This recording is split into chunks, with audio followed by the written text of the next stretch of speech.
В Международном пресс-центре, где освещаются события, посвященные 80-летию Великой Победы, работает около 29 стран и журналисты из них. Здесь мы встретили итальянского журналиста, который не раз бывал в Абхазии. Андреа Лучиди, военный корреспондент. 3 года он живет в Луганске. Рассказывает итальянская аудитория о специальной военной операции России в Украине. Бывал Андреа и в нашей стране. Рассказывал в своем интернет-журнале об Абхазии.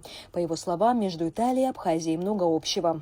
Я хочу информировать итальянской аудитории о России и многополярный мир. Я был в вашей стране и видел, как прекрасна в стране. Есть хорошее море, хорошая кухня.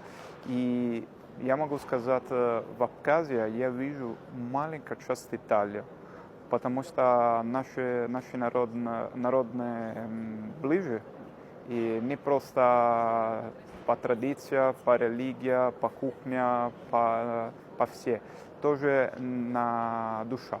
Андреа Лучиди уверен, что в Абхазии есть все необходимые ресурсы для того, чтобы быть интересной людям далеко за ее пределами. Итальянские аудитории, которые, например, Абхазия, это хорошие места для digital nomad, людей, которые работали в интернете, через компьютер, потому что там есть очень хорошая погода, очень хорошая инфраструктура для интернета, цены небольшие. И это может быть очень хороший ресурс для Абхазии, потому что если Абхазия может быть стратегический пункт для Digital Nomad, для будущего, может быть, это новые ресурсы. И для этого человека из Запада может быть возможность для видеть новые реальности. По словам журналиста, Евросоюз закрылся от российской информации, но в Италии хотят знать, что происходит в России и в каких взаимоотношениях она находится с другими странами. Поэтому он сегодня в Москве. В Италии у нас есть много людей, много аудиторий, которые хотят видеть парад, которые хотят информацию о встрече президента России между другими главный человек из Абхазии, из Китая, из Кубы, Венесуэлы и прочее. И, к сожалению, Европейский Союз закрыл все российские каналы в ВС. И мы попробуем давать эту информацию из Москвы, из Международного пресс-центра.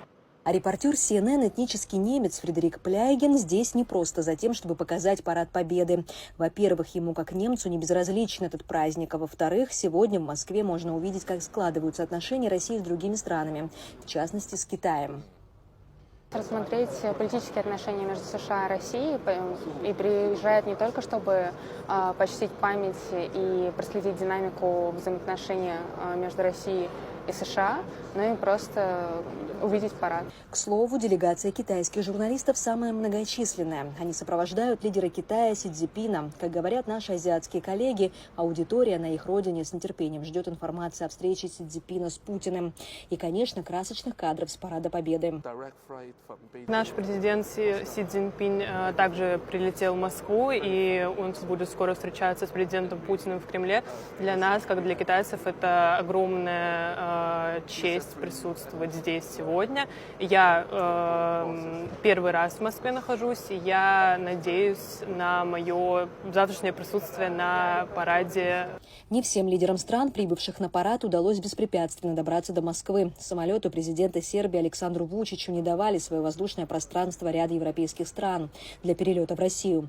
По словам сербского журналиста, специального корреспондента газеты «Политика» Желька Шайна, даже президенту Югославии Титу было проще добраться до Сталина в период Второй мировой войны, чем Вучичу сегодня до Путина. На встречу со Сталином в 1944 году, когда была война, он легче пришел в Москву, как что Вучич сегодня пришел в Москву на встречу с Путиным. И этот очень большой абсурд, когда мы в 21 веке живем, а один президент одной суверенной стране не может прилетать на такой праздник, как что День Победы. По словам журналиста, и его дорога в Москву была непростой. Самолет из Белграда должен был приземлиться в Шереметьево, но сел в Санкт-Петербурге, и до места назначения он добирался поездом. И это нисколько не расстроило Желька, так как в пути он смог увидеть больше, чем планировал. Я увидел, как прекрасная русская страна, и то все, что писал Достоевский, Толстой, что написано доктор Живаго, я увидел, сколько это прекрасно.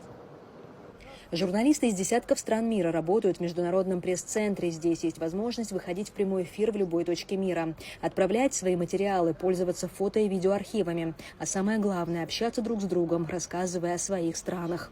Марианна Котова, Валерий Квиквискири, Абаза ТВ.